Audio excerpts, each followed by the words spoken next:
नमस्कार। विचार मंथन में आपका स्वागत है। आज विश्व स्वास्थ्य दिवस है। कहते हैं स्वास्थ्य है तो धन है। हमारे प्रधानमंत्री भी स्वास्थ्य पर बहुत ध्यान देते हैं और ये विश्व स्वास्थ्य दिवस मनाया जा रहा, वो एक जागरूकता का, एक आत्मचिंतन का भी है। अब अगर देख लिया जाए तो इस विश्व स्वास्थ्य चिंतन के लिए सबसे बड़ी चुनौती शुद्ध पानी, शुद्ध हवा, शुद्ध भोजन। और दूसरी बात, हम लाख प्रयास कर रहे हैं लेकिन कैंसर, अस्थमा, हार्ट डिसीजेस लगातार बढ़ रही है। मेरी रिपोर्ट नहीं है, विश्व स्वास्थ्य संगठन की रिपोर्ट है। 13 अरब लोग मरते हैं। किस कारण? पर्यावरणीय बदलाव के कारण, एनवायरमेंट में। और दूसरी सबसे बड़ी बात ये होती है, इसमें जलवायु भी शामिल है। हम लाख प्रयास करें और 2020 में हमको कोविड-19 जैसे महामारी भी तंगहाल कर देती है। कैसे सुधरेगा, क्या होना चाहिए, आज इसी पर हम बृहद चर्चा करेंगे। और इस चर्चा में मेरे साथ जाने माने चिकित्सा विशेषज्ञ डॉक्टर राज तिलक हैं। मैं उनका बहुत बहुत स्वागत करता हूं। राज तिलक जी लगातार अध्ययन भी करते हैं, अध्यापन भी करते हैं और लोगों को जागरूक भी करते हैं। मैं सबसे पहले डॉक्टर राज तिलक जी आपसे ये जानना चाहूँगा कि इस बार जो स्वास्थ्य दिवस है जी, उसकी थीम है आवर प्लैनेट आवर हेल्थ। जी जी, क्या इसका माने, जरा हमारे जनता को जरा समझा दीजिए। देखिए, भारतीय जो विश्वास है उसके मूल में एक वाक्य छिपा हुआ है जी कि या पिंडे सा ब्रह्मांडे, यानी जो पिंड है लगभग वही ब्रह्मांड की आकृति भी है। या हम उल्टा ब्रह्मांड को समझ लें तो पिंड भी समझ में आ जाएगा जी। ठीक इसी ढंग से हमारे यहाँ दूसरा विषय है अद्वैत का। अद्वैत का अर्थ यह है कि एक ही है, जो पिंड है वही ब्रह्मांड है, वही धरा है, वही पशु है, दो हैं ही नहीं। तो जब दो नहीं हैं तो यही बात आज विश्व स्वास्थ्य संगठन ने बड़े जोर से उठाई है कि हमारे पास रहने के लिए केवल एक ग्रह है और उसके ऊपर हम मनुष्य मात्र और पशु बस यही रहते हैं इसके ऊपर। तो हम जो कुछ भी करेंगे उससे वो प्लैनेट यानी पृथ्वी प्रभावित होगी और जब पृथ्वी प्रभावित होगी तो उसके परिणाम हम तक आएंगे, क्योंकि हम दोनों एक ऑर्गेनिक यूनिटी में बंधे हुए हैं। हम दोनों के बीच में कोई एक ऐसी रेखा नहीं है जो दोनों को बिल्कुल अलग अलग करती हो। एक जगह से लगातार प्रवाह दूसरी तरफ और दूसरी तरफ से प्रवाह पहली तरफ आता रहता है और ये दोनों ही चीजें सदैव साम्य में रहती हैं, इक्विलिब्रियम में। डॉक्टर साहब, ये जरा एक सामान्य जन को ही समझाइए जी। आपने बहुत अच्छी तरीके से उसके टेक्निकल पक्ष को भी रखा, उसके सैद्धांतिक पक्ष को भी रखा और हमारे अद्वैतवाद को भी रख दिया, लेकिन इससे कैसे क्या होगा, क्योंकि हमारे लोग जानना चाहते हैं आवर प्लैनेट आवर हेल्थ क्या होगा। कौन सी ऐसी प्रक्रिया आप लोग अपनाएंगे इसके माध्यम से जिससे मेरी सेहत ठीक होगी? देखिए, सेहत ठीक हो इसके लिए ज्यादा जरूरी पहले ये होगा कि सेहत खराब क्यों है हम ये समझे, क्योंकि जहां गड़बड़ियां होंगी उन्हीं को ठीक करने से स्वास्थ्य बनेगा। क्योंकि स्वास्थ्य जो कुछ हम हैं वो स्वास्थ्य ही है। बीमारियां तो हमारे ऊपर आक्रांता की तरह आती हैं, तो हम बीमार होते हैं, लेकिन जब बीमारी चली जाती है तो जो बच रहता है वही स्वास्थ्य है। तो ये बीमारियां क्यों आ रही हैं, इन्हें कैसे रोका जा सकता है, इसके कारण क्या हैं, अगर आप विस्तार से देखें तो जो कुछ भी मनुष्य मात्र को इस पृथ्वी पर सहज ही प्रकृति से मिला था, वो धरती हो, जल हो, वायु हो, अंतरिक्ष हो, हमने सबके साथ अच्छा सलूक नहीं किया। हमने उनका दोहन तो किया, हम लोभ भी संवरण नहीं कर पाए, जो कुछ मिला उसको कंज्यूम करते चले गए, उपभोक्ता बन गए बहुत बड़े, लेकिन हमने दोबारा उसको रिप्लेनिश नहीं किया। नतीजा यह है कि हमारी धरती की जो उर्वरकता है वो खत्म हो रही है। अगर धरती के अंदर हम देखें तो ढेर सारे कीटनाशक, ढेर सारे उर्वरक, ये सब जमीन के अंदर चलते चले जा रहे हैं और ऑर्गेनिक मटेरियल कम हो रहा है। जो हमारी वाटर बॉडीज हैं, झीलें हैं, नदियां हैं, सागर हैं, अगर आप सागर के निचले सिरे तक भी पहुंच जाए सबसे आखिर, तो आपको यह दिखाई देगा कि वहां प्लास्टिक वेस्ट मौजूद है। और प्लास्टिक वेस्ट सिर्फ वही नहीं है, ये प्लास्टिक जो है आपको बड़े बड़े हिम श्रृंगों पे भी, पहाड़ों के ऊपर भी, बर्फ में भी दबे हुए मिलेंगे। लोगों ने उन्हें भी नहीं छोड़ा। लेकिन इसकी भी कोई कार्य योजना कोई बनाएगा क्या, या विश्व स्वास्थ्य संगठन ने इसकी कार्य योजना बना दी है, जबकि सब देशों की अपनी अलग अलग परिस्थितियां हैं, अपने अपने अलग अलग विचार हैं? तो क्या ये स्वास्थ्य संगठन जो है आवर प्लैनेट्स आवर हेल्थ की कोई कार्य योजना भी तैयार करेगा, या कर दी गई है, या फिर इसका दायित्व संबंधित देशों पर होगा? देखिए, ये ग्लोबली चीजों को देखता है जी, फिर इसकी दुनिया के ढेर सारे देशों में इकाइयां हैं जो स्थानीय स्तर पर चीजों का आकलन करते हैं और संपूर्ण विश्व किस दिशा में जा रहा है और वो विशेष देश की क्या समस्याएं हैं, न केवल ये उसके प्रहरी हैं, ये उसके लिए क्या किया जा सकता है, ये एडवोकेसी, इसका अभिभावक बनकर वो आपको मार्ग भी दिखाते, समझाते हैं, मदद भी करते हैं, बहुत बार आर्थिक रूप से भी मदद करते हैं, टेक्निकल सपोर्ट भी देते हैं, दूसरे देशों में ले जाके वहां उदाहरण भी दिखाते हैं कि कैसे इन समस्याओं को निपटाया गया। कार्य योजना भारत के लिए भी बनी है।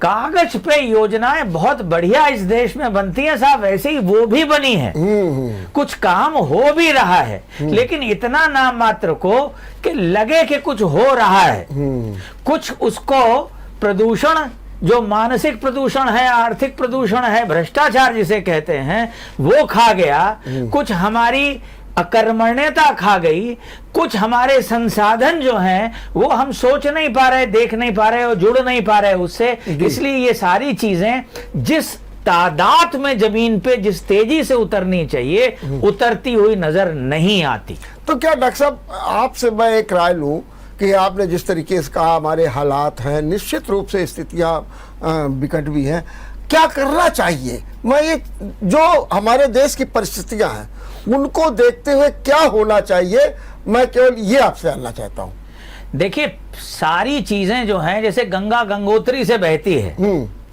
ऐसे ही जब निर्णय करने हो तो सबसे पहले राजनैतिक इच्छा शक्ति चाहिए होती है।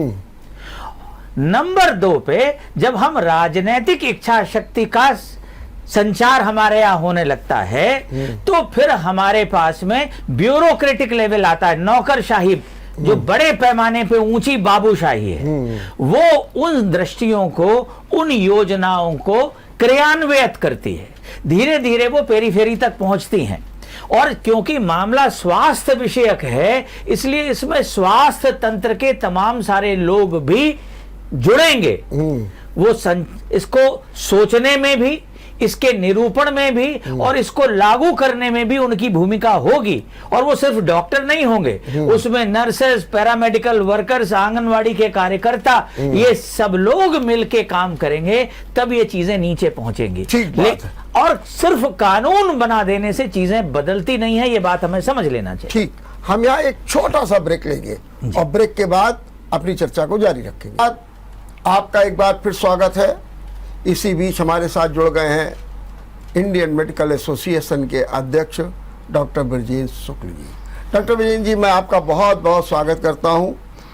डॉक्टर साहब, आप आए, इसके पहले हम डॉक्टर राज तिलक से चर्चा कर रहे थे जो इस बार का विश्व स्वास्थ्य दिवस है, जिसमें आवर प्लेनेट आवर हेल्थ की बात हो रही है। क्या थोड़ा सा आप संक्षेप में आप भी कुछ इस बारे में बताएंगे? देखिए, इस बार जो WHO ने थीम रखी है जी इस डे के बारे में, अवर प्लेनेट अवर हेल्थ, जी, तो उसका मतलब एक है कि हेल्थ को एक होलिस्टिक अप्रोच से देखा जाए, हेल्थ की इम्पोर्टेंस पे ध्यान दिया जाए, हेल्थ की जागरूकता के बारे में जागरूक बनाया जाए और लोगों को, पब्लिक को बताया जाए कि हेल्थ सिर्फ और सिर्फ फिजिकल नहीं होती है, it is spiritual, mental, psychological also.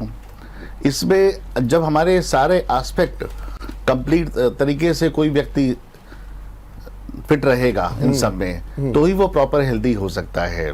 तो इन्हीं चीज़ों को लेके जो है WHO का इस बार का प्रस्ताव है कि अवर प्लैनेट अवर हेल्थ। तो मैं आपसे डॉक्टर साहब ये जानना चाहता हूँ, आपका भी अपना अध्ययन है, आखिर इसकी सफलता के लिए, इस थीम को सफल बनाने के लिए क्या करना क्या चाहिए?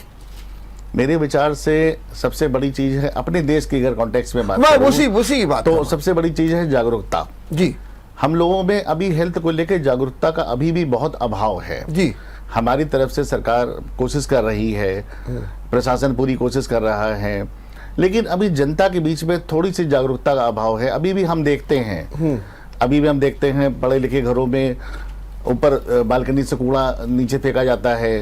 अभी भी देखते हैं कि किसी को एक सेंस नहीं है कि साफ सफाई, हाइजीन, हेल्थ, जबकि हम लोग पिछले 2 साल से किस बुरी तरीके से इस कोरोना नामक महामारी से गुजर रहे हैं, उसके बावजूद भी लोगों के अंदर पूरी तरीके से अभी जागरूकता नहीं आई है हेल्थ को लेके। अभी भी साफ सफाई को लेके, खान पान को लेके क्या करें क्या हम इसके लिए? बस देखिए, शिक्षा और जन जागृति ही एक रास्ता है। अच्छा, इसके बारे में जितने ज्यादा से ज्यादा बार बार हैमरिंग करनी पड़ेगी, बार जिस प्रकार की स्थिति है। एक तो अशिक्षा बहुत है हमारे यहाँ, और अगर शिक्षा है भी तो पूरी तरीके से वो लोग जागरूक नहीं है इन चीजों को लेके।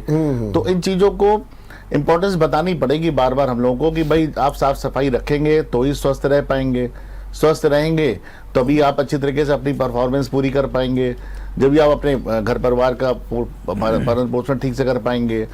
तो इन्हीं सब चीजों को जो है सभी को बताने की जरूरत है। ये मैं आपसे जानना चाहता हूं कि जागरूकता के लिए भी आप लोग कई कार्यक्रम चलाते हैं, जैसे कैंसर दिवस, टोबैको का जो है रोकथाम के लिए, हृदय के रोगों का अलग से दिवस मनाया जाता है, इसके अलावा जो सांक्रामक रोग है उनके लिए। तो ये जितने भी करते हैं, और आप लोग इसमें पार्टिसिपेट भी करते हैं, रैलियां भी निकाल देते हैं, सब कुछ भी करते हैं, उसका कोई इफेक्ट नहीं पड़ता? नहीं, ऐसा तो नहीं कह सकते। इफेक्ट पड़ रहा है, धीमे धीमे पड़ रहा है। जिस प्रकार से अभी भाई हमारे यहाँ गरीबी भी है, अशिक्षा भी है, तो धीरे धीरे लोग समझ रहे हैं चीजों को। अब आज से 2014 के पहले कोई सोच नहीं सकता था कि एक घर घर शौचालय की भी कोई मुहिम हो सकती है, लेकिन 2014 के बाद देखिए सिनेरियो बदल गया है, हर घर में शौचालय है। तो इस प्रकार से अब हैंड सैनिटाइजेशन पे लोग ध्यान दे रहे हैं, आप साफ सफाई पे लोग ध्यान दे रहे हैं। अब चली जाइए रास्तों में लोग अच्छे ठीक ठाक लोग मास्क लगाए भी मिल जाते हैं अभी, तो आ रही है जागरूकता। अब यहाँ हमारा जो IMA कानपुर है, इस संबंध में आपने बिल्कुल ठीक कहा कि हम प्रायः सभी दिवस बनाते हैं। हम सभी दिवस में कोशिश करते हैं कि मीडिया को अपने साथ लेके इस मैसेज को देने की कि हर दिवस के अवसर पे एक अलग मैसेज और एक अलग पब्लिक के बीच में हम लोग लेके जाते हैं। वो इसीलिए कि जितनी ज्यादा बार इन चीजें जाएंगी पब्लिक के बीच में, उतनी ज्यादा पब्लिक धीमे धीमे जागृत होगी। ठीक बात। मैं डॉक्टर साहब तिलक जी आपसे जानना चाहता हूँ कि एक रिपोर्ट जो कहती है कि 13 अरब लोगों की मौत हो जाती है जी, किस लिए? कहते हैं कि जो एनवायरनमेंट है और जो क्लाइमेट है जी, इसमें जो चेंजेस आ रहा है बहुत तेजी के साथ में, उसके कारण हो रही है जी। और उसमें भी कहा जा रहा है कि ऐसा नहीं है कि पर्यावरण एक जो परिवर्तन आ रहा है वो अनअवॉइडेबल है, ऐसा भी नहीं है जी। तो इस परिस्थिति को आप कैसे देखते हैं? क्या इसके प्रति हमारी सरकारें, विश्व स्वास्थ्य संगठन गंभीर नहीं है, केवल आंकड़े इकट्ठा कर रहा? देखिए, इस देश में पिछले 70 साल में मैं कहूँ स्वास्थ्य और शिक्षा बहुत आगे आके नहीं रहे हैं। हमारी वर्तमान गवर्नमेंट ने, खासतौर पे यूपी गवर्नमेंट ने जरूर इधर तमाम डिस्ट्रिक्ट अस्पतालों को मेडिकल कॉलेज में बदला है, बेड संख्या बढ़ाई गई है, और उसमें बहुत बड़ी भूमिका कोरोना काल की भी रही है, जिसमें ऐसे कोष बने और तमाम सारे हमारे सिस्टम इक्विप हुए, और स्वास्थ्य के बारे में हमने पहली दफे महसूस किया कि हमारा तंत्र बोझिल है और वो जो चुनौतियां हैं उनको संभाल पाने में सक्षम नहीं है।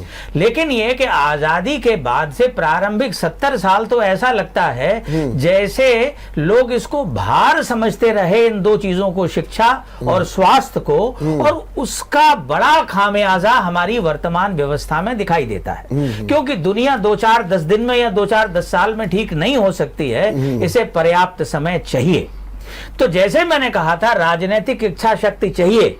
इस शहर में जो सड़कें हैं हमारी, अगर आप हालसी रोड पे निकल जाइए, अभी ब्रजेश जी स्वयं बता रहे थे लाल बंगले से आ रहे हैं, तो जो ट्रैफिक जाम का हाल है सड़क पे, हमारी सड़कों के जो सड़कें हैं उनके ऊपर उनका अधिकतम लोड उठाने की सामर्थ्य से 26% ज्यादा ट्रैफिक का लोड है। फुटपाथ लगभग सारी सड़कें खा गई हैं, धीरे धीरे विस्तार करते करते फुटपाथ है ही नहीं। साइकिलिस्ट ट्रैक के बारे में या तो सोचा नहीं गया, और जहां कहीं कोशिश भी की गई वो एनक्रोचमेंट के शिकार हो गए। ऐसी स्थिति में जहां गति सीमा 40 किलोमीटर प्रति घंटा लिखी है, वहां आपकी गति सीमा 15 से 20 किलोमीटर प्रति घंटा रह जाती है, इससे भी कम। नतीजा क्या है? ये गाड़ियां जो सड़क पे चल रही हैं, ये डीजल एग्जॉस्ट, धुआं, प्रदूषण, ये उगलेंगी। जो सड़क पे लोग मौजूद हैं, जो सड़क से 50 मीटर के डिस्टेंस में रहने वाले मकान और दुकानदार हैं, जो बच्चे हैं, महिलाएं हैं, बीमार हैं, वो सब इसकी जद में आएंगे और वो शिकार बनेंगे, बीमार बनेंगे। लेकिन इससे प्रयास भी होते हैं, कहीं पानी का छिड़काव होता है, कभी जो है अनइवन जो है सिग्नल्स के लिए व्यवस्था की जाती है, ये सब कुछ किया जा रहा है। आप बिल्कुल ठीक कह रहे हैं सर। हाँ, प्रयास हो रहे हैं, प्रयास हमें पता है किस दिशा में कर रहे हैं, लेकिन उनकी ताकत और तादाद अपेक्षित नहीं है, जितनी बड़ी चुनौतियां हैं उसके सापेक्ष।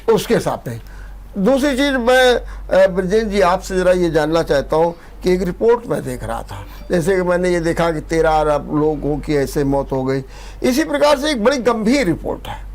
आप निश्चित रूप से जागरूकता भी पैदा कर रहे हैं, सब कुछ कर रहे हैं, लेकिन कैंसर, अस्थमा, हार्ट डिसीजेस लगातार बढ़ रही है, और बढ़ ही नहीं रही है, इनका स्वरूप भी बड़ा विकृत हो रहा है।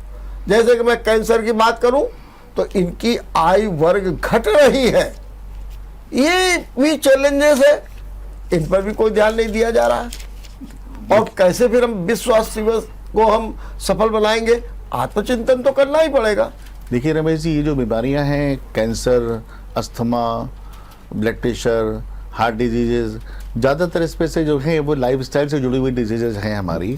इसमें जो लाइफस्टाइल में हम जो विकृतियां आ रही हैं हम लोगों की, समय के साथ साथ हम विकास कर तो रहे हैं, लेकिन विकास का कहीं खामियाजा भी हम भुगत रहे हैं कि धीरे धीरे स्ट्रेस बढ़ रहा है, धीरे धीरे पोल्यूशन बढ़ रहा है, कहीं ना कहीं लोग नशे के आदी हो रहे हैं। तो ये ज़्यादातर बीमारियां की जो वजह है वो लोग जानते हैं, जानते बूझते भी लोग मतलब पता नहीं क्यों अंडर स्ट्रेस हैं तो स्मोकिंग करते हैं, अगर प्रॉपर खाना नहीं खाते हैं, समय से टाइम बाय टाइम खाना खाते हैं, टाइम बाय टाइम दवाइयाँ नहीं लेते हैं, तो ये सब बीमारियों की मेन यही वजह है। अब इसमें तो कहीं ना कहीं हम डॉक्टर का भी फर्ज यही है कि जितने भी अभी मरीज हैं उनको स्वास्थ्य के लिए जागरूक करें, बताएं, उनकी दवाइयों के बारे में बताएं, बीमारियों के बारे में बताएं, और कहीं ना कहीं रिलैक्सेशन, योगा, मेडिटेशन, इन चीज़ों की इंपॉर्टेंस के बारे में बताएं, एक्सरसाइज की इंपॉर्टेंस के बारे में बताएं, पैदल चलने की इंपॉर्टेंस के बारे में बताएं। अगर हम इन चीज़ों पे ध्यान देंगे, हेल्दी लाइफस्टाइल की तरफ ध्यान देंगे, तो काफ़ी हद तक ये लाइफस्टाइल से जुड़ी हुई चीज़ों बीमारियों को हम रोक भी सकते हैं। और कहीं ना कहीं ज़्यादातर जो कैंसर हैं, ज़्यादातर कैंसर जो हमारे हैं वो कहीं ना कहीं हमारे नशे की आदत से जुड़े हुए या टोबैको हैबिट से जुड़े होते हैं। जेनेटिक प्रेडिस्पोजिशन भी होता है, लेकिन जो प्रिवेंटिबल कैंसर्स हैं उनमें तो हम नशे को रोक के मतलब जो है काफी कुछ कंट्रोल कर सकते हैं। बिल्कुल डॉक्टर तिलक, आप कुछ कह रहे हैं? सर, लाइफ स्टाइल निश्चित रूप से एक बड़ा कंपोनेंट है जिसके बारे में ब्रजेश ने बहुत विस्तार से और अच्छा प्रकाश डाला है। लेकिन इन्होंने अपने बात कहते कहते शब्द प्रदूषण भी यूज किया। पोल्यूशन बढ़ रहा है। ये पोल्यूशन जो है ये सरकार की जिम्मेदारी है। This is a public health problem. ये इंडिविजुअल की प्रॉब्लम नहीं है। इंडिविजुअल अगर उसमें हिस्सेदार भी है तो इस समूह की एक इकाई की तरह। और मेरे पास सामने आंकड़े खुले हुए हैं। जो इस्चेमिक हार्ट डिजीजेज हैं, यानी रक्त की कमी से जो हृदय में आघात पहुंचता है, उसमें 40% भूमिका आउटडोर पोल्यूशन की, यानी जिसे उनको एम्बिएंट एयर पोल्यूशन कहते हैं, और 26% भूमिका इंडोर एयर पोल्यूशन की होती है। जो दिमाग में स्ट्रोक होता है, यानी एक थक्का जम गया, रक्त का प्रवाह बाधित हो गया, उसमें 40% भूमिका आउटडोर पोल्यूशन की और 34% इंडोर पोल्यूशन की है। जो सीओपीडी है, यानी क्रॉनिक ऑब्स्ट्रक्टिव पल्मोनरी डिजीज, उसके लिए आउटडोर पोल्यूशन 11%, लेकिन इंडोर पोल्यूशन 22% जिम्मेदार है। यहां पे सीओपीडी में indoor pollution is more responsible. Lung cancer में 6% भूमिका आउटडोर पोल्यूशन की और 6% भूमिका इंडोर पोल्यूशन की। इसी ढंग से जो श्वास की बीमारियां बढ़ जाती हैं, निमोनिया है, ब्रोंकाइटिस है, एम्फाइसीमा है, एस्थमा है, इसमें 3% आउटडोर पोल्यूशन की, लेकिन 12% भूमिका इंडोर पोल्यूशन की। लेकिन डॉक्टर साहब, ये आपने बड़ी अच्छी बात की, लेकिन मैं ये आपसे फिर जानना चाहता हूं, हालांकि आप कहेंगे कि 70 सालों में शिक्षा और स्वास्थ्य के प्रति जो है कोई ध्यान नहीं दिया गया। अब मैं आपकी बात से मान सकता हूँ, लेकिन सवाल उठता है कि इतनी गंभीर समस्या, कानपुर में ले लीजिए, ट्रेनरी की कितनी बड़ी समस्या है, सब कुछ है।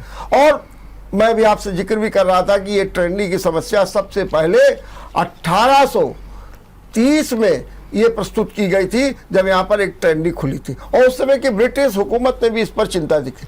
क्या कारण है कि हमारे यहाँ पोल्यूशन कंट्रोल बोर्ड भी है, हमारे यहाँ पोल्यूशन के अधिकार भी है, जुर्माना भी किया जाता है, लेकिन क्या कारण है कि ये जो पोल्यूशन बढ़ता चला जा रहा है, घटने का नाम नहीं ले रहा? सर, अगर आप कानपुर की स्पेसिफिक बात कर रहे हैं जी, तो हमारे यहाँ लगभग 30 करोड़ लीटर टेनरी से पोल्यूटेड वाटर जनरेट होता है जी।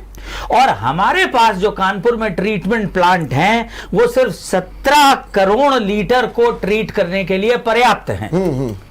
तो इस प्रकार 13 करोड़ लीटर एफ्लुएंट पानी जो नहीं जाना चाहिए था गंगा में, उसे वहां निस्तारित करने के सिवा कोई विकल्प नहीं है। लोग कंपनियों के ऊपर, टेनरियों के ऊपर डालते हैं रिस्पॉन्सिबिलिटी के ट्रीटमेंट प्लांट आप अपने यहां लगाइए, लेकिन वो कानून मान नहीं रहे, क्योंकि कानून भी उस नर्तकी की तरह है जिसको कानून सिक्कों की खनक के साथ लोग समझने लगे हैं कि नचाया जा सकता है। ठीक बात है। डॉक्टर साहब, ये बताइए ब्रजेश जी कि क्या आज हमारे डॉक्टर भी इतना व्यस्त हो गए हैं अपने प्रोफेशन में कि जिस तरीके की पहले की भूमिका थी कि ये फैमिली डॉक्टर हैं, हर चीज़ पर ध्यान देते हैं, तो क्या अब वो उतना नहीं कर पा रहे? जैसे आपने कहा कि ये बताना होगा कि डॉक्टरों को कि किस तरीके से व्यायाम करें, मेडिटेशन करें, ये करें, क्या इतनी व्यस्तता या इतने मरीज संख्या में बढ़ गए हैं कि दायित्व का जो निर्वाह होना चाहिए, गुरुतर दायित्व का निर्वाह जो हमारे डॉक्टरों को करना चाहिए, वो नहीं हो पा रहा? वर्मा जी, अंतर तो पड़ा है जी। पिछले कुछ सालों में जैसे जैसे प्रैक्टिस स्पेशलिस्ट ओरिएंटेड या सुपर स्पेशलिस्ट ओरिएंटेड हो रही है, वहाँ एक स्पेशलिस्ट डॉक्टर के पास नहीं इतना समय रह पाता है कि वो बैठ के अपने विभाग के अलावा किसी और चीज़ के बारे में मरीज से बात करे। और ऐसे में कहीं ना कहीं जो हमारा फैमिली डॉक्टर का कॉन्सेप्ट था, पहले एक हर परिवार का एक डॉक्टर हुआ करता था जिसमें सारे सुख दुख, सारी समस्याएं लोग शेयर करते थे उस फैमिली डॉक्टर के साथ, उसका थोड़ा सा अभाव हो रहा है। इसी को कल्चर को दोबारा रिवाइव करने की जरूरत है। दोबारा से फिर से हम लोग कोशिश भी कर रहे हैं, हमारा आईएमए भी कोशिश कर रहा है इन चीज़ों को लेके कि स्पेशलिस्ट की भूमिका अपनी जगह है, लेकिन फैमिली डॉक्टर की रोल को हम नकार नहीं सकते हैं। हमारे कानपुर जैसी जगह या इंडिया जैसी जगह में फैमिली डॉक्टर का रोल बहुत जरूरी है। आपको किस स्पेशलिस्ट को दिखाना है, 3 स्पेशलिस्ट की दवा चल रही है तो क्या क्या दवाएं चलनी है, कौन सी दवा आप देंगे, कौन सी दवा नहीं देंगे, किस दवा का साइड इफेक्ट है, इसके बारे में एक फैमिली डॉक्टर ही मरीजों को ज़्यादा अच्छी तरीके से बता सकता है और वो सारे ट्रीटमेंट को एक कॉम्प्रिहेंसिव कर सकता है। और इसके बाद हेल्थ की जागरूकता अपने यहाँ इसका चिंतन करती है, आईएमए क्यों नहीं ऐसा कोई प्रोग्राम बनाती है? आईएमए की जब आपके प्रदेश की बैठकें होती हैं तो उसमें इस दिशा में कुछ पहल होनी चाहिए। करती है, बिल्कुल हमारा आईएमए पूरी तरीके से कोशिश करता है, लगातार कोशिश करता है जी। और यहाँ हमारा हर साल तो एक ओरिएंटेशन प्रोग्राम ही होता है, तो होता है, वो मुझे मालूम है, लेकिन जो ये व्यवहारिकता की बात आ रही है उसमें मैं सोच रहा था कि आईएमए इस दिशा में भी करेगा तो बहुत अच्छा रहेगा। बिल्कुल कर रहा है और हम लोग इस चीजों पे हमेशा ही ध्यान देते हैं और आगे भी और ज्यादा ध्यान देंगे। हाँ डॉक्टर साहब तिलक आप कुछ कह रहे थे। रमेश जी, मैं मेडिकल कॉलेज में स्टूडेंट्स को ओरिएंटेशन प्रोग्राम में आजकल इस विषय पे बात कर रहा हूँ उनसे, मुझे आमंत्रित किया जाता है प्रायः। तो ये एक नया सब्जेक्ट नेशनल मेडिकल काउंसिल ने अभी इंट्रोड्यूस किया है, जिसको ये फैमिली फिजिशियन डेवलप करने के लिए फैमिली मेडिसिन नाम दिया गया है। ये जो फैमिली मेडिसिन है ये यहाँ के कुछ मेडिकल कॉलेजेस में शुरू हुआ है, पाकिस्तान के ढेर से मेडिकल कॉलेजेस में पहले से चल रहा है, दुनिया के और देशों में भी है। स्पेशलिस्ट का मतलब है कि मच ऑफ द लेस, यानी थोड़ी सी चीज की ढेर सी जानकारी। और जर्नलिस्ट का मतलब होता है कि एमबीबीएस डॉक्टर के मच के बारे में उसको लेस इंफॉर्मेशन है, यानी लेस ऑफ द मच। तो बाय एंड लार्ज दोनों के बीच में तदाद में नहीं है, क्योंकि ज्ञान का विस्तार इतना ज्यादा हो रहा है कि एक व्यक्ति की सामर्थ्य में यह नहीं है कि वो सारे ज्ञान का एसिमिलेशन अपने पास कर सके। इसलिए ये जो नई विधा लाई गई है फैमिली मेडिसिन, जो नेशनल मेडिकल काउंसिल ने इंट्रोड्यूस की है, और आप कुछ दिन बाद देखेंगे कि इस देश में सैकड़ों हजारों फैमिली फिजिशियंस आ जाएंगे। वो बेसिकली फैमिली डॉक्टर होगा और उसे 3 साल का पाठ्यक्रम एमबीबीएस के बाद पढ़ना पड़ेगा फैमिली मेडिसिन में, जहां जो कॉमन बीमारियां हैं उनके बारे में उसे ज्यादा बता दिया जाएगा, और जो रेयर बीमारियां हैं उनके बारे में वो बिल्कुल नहीं जानेगा। वो छोटी मोटी सर्जरी भी कर पाएगा, वो डिलीवरीज भी कर पाएगा, वो किसी एक स्पेशलिटी का डॉक्टर नहीं होगा, बल्कि उसकी विधा सारी स्पेशलिटीज को टच करेगी और जो कॉमन फैक्टर्स हैं उसके बारे में वो पारंगत होगा। ठीक बात। डॉक्टर विजय जी, क्या आप महसूस करते हैं कि अब वो समय आ गया है जबकि जब मेडिकल का कोर्स इतना लेंथी कि मेडिकल करने वाले व्यक्ति को 10 साल लगते हैं, करोड़ों रुपया खर्च हो जाता है, और जब वो निकलता है तो पहले उसकी चिंता यही होती है। यही कारण आपने देखा कि यूक्रेन में लोग किस तरीके से जाते हैं, इसलिए जाते हैं क्योंकि वहाँ पर फीस उतनी नहीं है, वहाँ पर उनको सुविधाएं दी। क्या अब भारत सरकार को केवल ये तो कर रही है कि मेडिकल कॉलेज भी बन रहा है, कोई बात नहीं है, अब सीटें भी बढ़ाई जा रही है, आज ही आपने पढ़ा होगा, वो भी सही है, लेकिन जो मिलना चाहिए व्यवहारिकता में वो नहीं मिल पा रहा। क्या इसकी दिशा में सोच होनी चाहिए? नहीं, भारत सरकार जो ये अनुपात में कमी है हर डॉक्टरेट में और जनसंख्या को देखते हुए अनुपात में काफी ज्यादा कमी है, उस पर पूरी तरीके से ध्यान दे रही है। और हमारे एमबीबीएस डॉक्टरों को बढ़ाने के लिए मेडिकल कॉलेजेस की संख्या बढ़ाई जा रही है, पीजी डॉक्टरों के लिए भी सीटें बढ़ाई जा रही हैं, प्रायः सभी डिस्ट्रिक्ट हॉस्पिटल को मेडिकल कॉलेजेस में कन्वर्ट किया जा रहा है, और यहाँ प्राइवेट में तो खुले ही हुए ही हैं कॉलेज। और ये जो पैसे की बात हम लोग बोलते हैं करोड़ों रुपया, ये सही होती है प्राइवेट कॉलेजेस के लिए। हमारे सरकारी कॉलेजों में अभी इतना पैसा नहीं खर्चा होता है। सीटें नहीं उतनी ज्यादा। हाँ, सीटें हैं, बट सीटें हैं, लेकिन अब देश की जनसंख्या को देखते हुए पर्याप्त नहीं है सीटें, तो उस पर सरकार ध्यान दे रही है। सरकार सीटें भी बढ़ा रही है और कहीं ना कहीं फीस पे भी एक कैपिंग सरकार ने पूरी कोशिश करी है लगाने की। तो धीरे धीरे इन चीजों में प्रयत्न हो रहा है, और आने वाले समय में स्थितियां और सुधरेंगी, ये हम सब उम्मीद कर सकते हैं। ठीक बात है। डॉक्टर तिलक, मैं अब आपसे एक सवाल आखिरी पूछना चाहता हूं कि ये जो विश्व स्वास्थ्य दिवस है या विश्व स्वास्थ्य या स्वास्थ्य की बात है, इसके सामने सबसे बड़े चैलेंजेस क्या है? मैं चाहता हूं थोड़ा सा टिप्स में बताएं और इसको कैसे दूर किया जाए। देखिए, चैलेंजेस हमारे यहाँ के जो नियामक संस्थाएं हैं, जो नीति निर्धारक लोग हैं, उनकी इच्छा शक्ति की कमजोरी और दूसरी बड़ी प्राथमिकताएं सामने आ जाना है, इस वजह से ये नहीं हो पा रहे। फुटपाथ बनने चाहिए, इनकार नहीं है, साइकिलिस्ट ट्रैक होना चाहिए, सड़कों इंफ्रास्ट्रक्चर बन रही है और हमारे गडकरी जी बहुत बढ़िया काम कर रहे हैं, लेकिन वो शहरी सड़कों पे काम नहीं करते, वो नगर निगम और ऐसी चीजों को देखना होता है। लेकिन हमारे जो राजमार्ग हैं वो तो निश्चित रूप से सुधर रहे हैं। फिर प्लास्टिक वेस्ट के बारे में कानून है, हमारे राज्य ने उसे लागू किया हुआ है, लेकिन इम्प्लीमेंटेशन के लेवल पे जब हम आते हैं तो जो नियामक संस्थाएं हैं वो उस पर जब कोई एक्शन नहीं लेती, बिल्कुल सही, तो ये समस्याएं पैदा होती हैं। ठीक बात है। डॉक्टर विजयन जी, आप क्या कहेंगे इस बारे में कि जो ये चैलेंजेस हैं इनको कैसे दूर किया जाए, और आपकी क्या टिप्स है जिससे कि एक आम जन को राहत मिले? देखिए, मेरे विचार से तो अशिक्षा और कहीं ना कहीं लोगों के अंदर जागरूकता का अभाव और कहीं ना कहीं सिस्टम का जो स्लोनेस है, सिस्टम की जो सुस्त बना है वो जिम्मेदार है। कहीं ना कहीं सिस्टम पुराने ढर्रे पर ही चल रहा है। ऊपर से राजनीतिक इच्छा शक्ति अच्छी है मोदी जी की, योगी जी की, लेकिन अभी वो सिस्टम उतना अच्छा दुरुस्त नहीं हो पा रहा है। उसको थोड़ा सा और एक्टिवेट करने की जरूरत है। अगर सिस्टम एक्टिवेट हो गया तो आने वाले समय में मतलब जो है सब चीजें आपको सही उस प्रकार से दिखाई पड़ेंगी। चलते चलते एक सवाल न पूछे तो लगता अधूरा है। बड़ा महंगा है ये आपका स्वास्थ्य तिलक जी, तो कैसे इससे भी निजात मिले, आम जन को कहाँ पहुँचाएं, कैसे करें? सर, स्वास्थ्य सरकार की जिम्मेदारी है। राइट टू लाइफ हमने कॉन्स्टिट्यूशन में इस देश के हर नागरिक को गारंटी किया है और सरकार इसको प्राइवेटाइज नहीं कर सकती है। करना अगर होगा तो लगभग उसको अपने गवर्नमेंट सेक्टर में इतनी व्यवस्था करनी होगी कि अस्पताल में जहां यहां चाहे सरकारी अस्पताल उर्सला चले जाइए और चाहे एलएलआर चला जाइए, मैं तो वहां रहा हूं और काम करता रहा हूं, 3 घंटे में 350-400 मरीजें देखने की नौबत ना आए। एक एक बिस्तर पे 3-3 मरीज ना लेटाए जाएं, गलियारे लोगों से पटे ना पड़े रहें, जहां पे उसकी जो आबो हवा है और उनके बैठने की सुविधाएं हैं उनकी व्यवस्था करने के लिए चाहिए। तो ये 1.5% जीडीपी के हेल्थ से काम नहीं चलेगा, कम से कम 5 से 6%। और सरकार के जो सलाहकार मंडल हैं वहां से ही सलाहें उनको स्वयं आई हैं।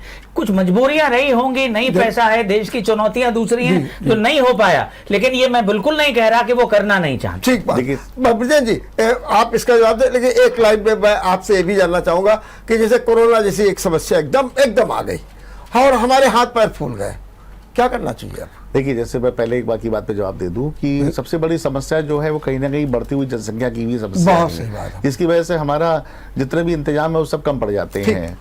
कोरोना में भी यही हुआ, जब अचानक से पेशेंट का ओवरलोड बहुत ज्यादा बढ़ गया तो जितने भी इंतजाम पहले से कर रखे थे वो सारे के सारे कम पड़ गए। तो अब कोरोना के बारे में तैयारियां तो पूरी हो गई हैं और कहीं ना कहीं पूरी उम्मीद है कि बढ़ते हुए वैक्सीनेशन के साथ में या बढ़ती हुई इम्यूनिटी के साथ में अब उतना असर नहीं आना चाहिए कोरोना के बारे में। लेकिन अब ऐसे में मैं यही कहूँगा, जो अभी उसको महंगाई की मैं बात कर रहा था, तो ऐसे में बहुत सारी जगहों पे ऐसी सुविधाएं मिलती हैं। जैसे मैं अपने आईएमए कानपुर की बात करूं कि हमारे आईएमए कानपुर में मल्टी स्पेशलिटी चैरिटेबल ओपीडी चलाते हैं हम लोग, जो पिछले दिनों को सस्पेंडेड थी लेकिन फिर से हम लोगों ने स्टार्ट करी है। यहाँ पे 40 के करीब जो है मल्टी स्पेशलिस्ट डॉक्टर हैं जो आईएमए के बेसमेंट में जो ओपीडी है वहाँ पे नॉमिनल दरों पे, बिल्कुल लगभग निःशुल्क दरों पे जो है स्वास्थ्य सुविधाएं देते हैं मरीजों को और मरीज उसका फायदा उठाते हैं। लेकिन इसके संबंध में और भी लोगों में प्रचार और प्रसार की जरूरत है ताकि ज्यादा से ज्यादा लोग उसका लाभ उठा सके। चलिए, बहुत बहुत धन्यवाद डॉक्टर तिलक और डॉक्टर शुक्ल, आपने बहुत अच्छे ढंग से कहे जागरूकता बहुत जरूरी है, सिस्टम को मजबूत कीजिए और सीधे तौर पर स्वास्थ्य का बजट भी आप बढ़ाइए, इसे इग्नोर मत कीजिए अगर आप चाहते हैं कि विश्व स्वास्थ्य दिवस सफल हो और भारत सेहत मंद हो। देखते रहिए विचार मंथन। नमस्कार। अगर आपको हमारा वीडियो पसंद आया हो तो हमें लाइक करें, सब्सक्राइब करें और ज्यादा से ज्यादा शेयर करें और हाँ, बेल आइकॉन दबाना ना भूलें ताकि हर खबर का अपडेट आप तक पहुंचे तुरंत। आप हमें इंस्टा, ट्विटर और फेसबुक पर भी फॉलो कर सकते हैं। हमारी आईडी है @JMT News Flash।